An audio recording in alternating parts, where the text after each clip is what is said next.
तो वो गाड़ी इमरजेंसी में ही चलेगी। क्या वहां इमरजेंसी था? 4.23 पढ़ लीजिए अपना ऐसा। दूसरा, पहले से मालूम है वो गाड़ी स्टेबल है, तो स्टेबल करने के लिए जो रूल है 4.31 उसमें स्पष्ट करता है कि गार्ड और ड्राइवर तो दोनों गाड़ी को जांच करें। या ये कंट्रोलर को नहीं पता था कि गाड़ी स्टेबल है, तो उसको गार्ड को करना चाहिए। क्यों? Guard is a safety device, एक जिंदा सेफ्टी डिवाइस है जो रेलवे को संरक्षण करता है। हमारे ड्यूटी के बाद उसकी ड्यूटी चालू होता है। वो सबसे बड़ा प्लानिंग करने वाला कंट्रोल में बैठा हुआ और शख्स है जो जिसने ये प्लानिंग बना कि स्टेबल लोड के बिना गाड़ी का क्लियर करने का नोटिस दिया और नोटिस दिया और वहां लोगों को। दूसरा 4.25 ये क्या कहता है? विदाउट गार्ड का ट्रेन। अरे जब विदाउट गार्ड कराने के लिए उसमें टर्म में कंडीशन है, आप अपना ऐसा 4.25 देख लीजिए, उसमें क्या कहता है कि गेज लगा के कंटिन्यूटी करना जरूरी है। क्या उसमें ब्रेक भान था? और यदि ब्रेक भान नहीं है तो गेज लगेगा क्या? क्या कंटिन्यूटी होगी? क्या ये कंट्रोलर को सीनियर को नहीं पता था? बताइए कैसे गड़बड़ी हो रही है? एक रूल नहीं, तो जब उसमें लगेगा ही नहीं तो गाड़ी कैसे जाएगी विदाउट गार्ड? नेक्स्ट 4.61 ये 4.61 ये कहता है कि लोको पायलट साइकिल इंजन को अनमैन नहीं छोड़ेगा जब तक कि उसको सिक्योर नहीं कर लेता। आप कैसा में कुछ अलग होगा तो देखिए ये लास्ट में गलती होता है, इसके पहले ही 4.14 भी वायलेट होता है, ये 5.14 भी वायलेट होता है। ये 5.14 काहे का है? सेंटिक का ड्यूटी है, वहां सेंटिक ड्यूटी भी कराना पड़ा। रोड साइड स्टेशन में सेंटिक सुपरवाइजर के रूप में गार्ड के अतिरिक्त कोई नहीं है। आप अपना एहसास में देख लिया, यदि और कोई अलाउ किया है तो आप ये भी रूल वायलेट हुआ वहां।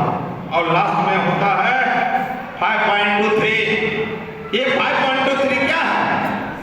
रेलिंग लाइन का दो ही पार्ट होता है, एक है ब्लॉक सेक्शन और दूसरा है स्टेशन सेक्शन। इंडियन रेलवे के जितने लाइन है वही भाग में बटे, एक ब्लॉक सेक्शन दूसरा स्टेशन सेक्शन। तो ब्लॉक सेक्शन में जाने किसी कारण गाड़ी खड़ी होती है तो ट्रेन क्रू तो स्टेबल सिक्योर करेगा, पीछे से ट्रेन मैनेजर, आगे से इंजन क्रू। लेकिन स्टेशन सेक्शन में जो भी होता है स्टेशन स्टाफ के लिए होता है, और दबाव में 5.23 का वायलेशन स्टेशन स्टाफ ने कर दिया।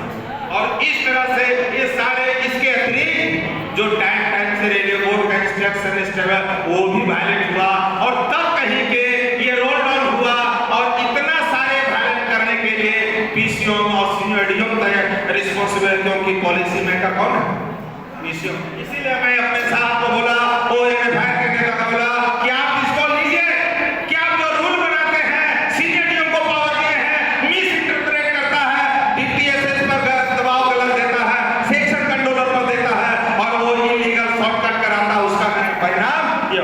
दूसरा, ये 70 किलोमीटर गाड़ी अगर चल गई तो इसके लिए तो पहले गिराया जा सकता था। इसके लिए कौन जिम्मेदार है?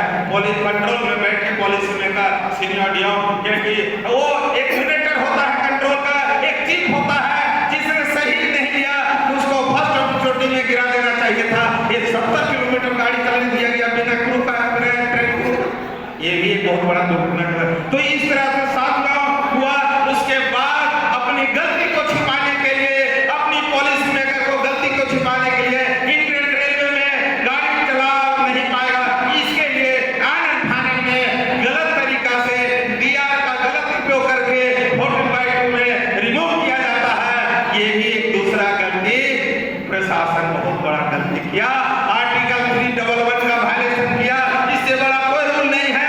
इसलिए यदि रिमूव होना चाहिए तो सीनियरडी को होना चाहिए, ना कि जितना वर्कर को किया वो होना चाहिए, क्योंकि रूल का वायलेशन तो ये भी किया ना, और रूल का वायलेशन करके एक परिवार की जिंदगी को बर्बाद कर रहा है, क्योंकि ऐसे लोग तो सुसाइड करते हैं। तो इसका कौन है? एक क्रिमिनल केस इन अधिकारियों पर लगना चाहिए, क्योंकि 14/2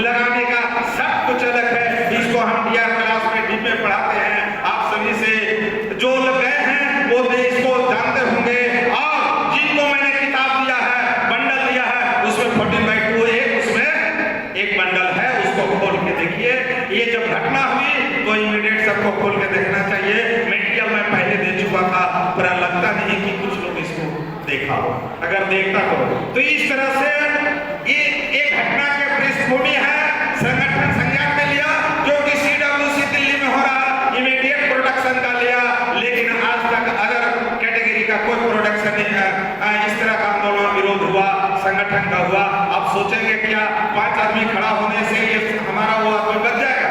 आप नहीं समझे। विजिलेंस CBI रीड करता था और ये सारी जगह का रिपोर्ट प्रधानमंत्री और रेल मंत्री को दिया है कि ये जो हुआ है वो रॉन्ग हुआ है। ये स्टाफ में बहुत बड़ा रोष है।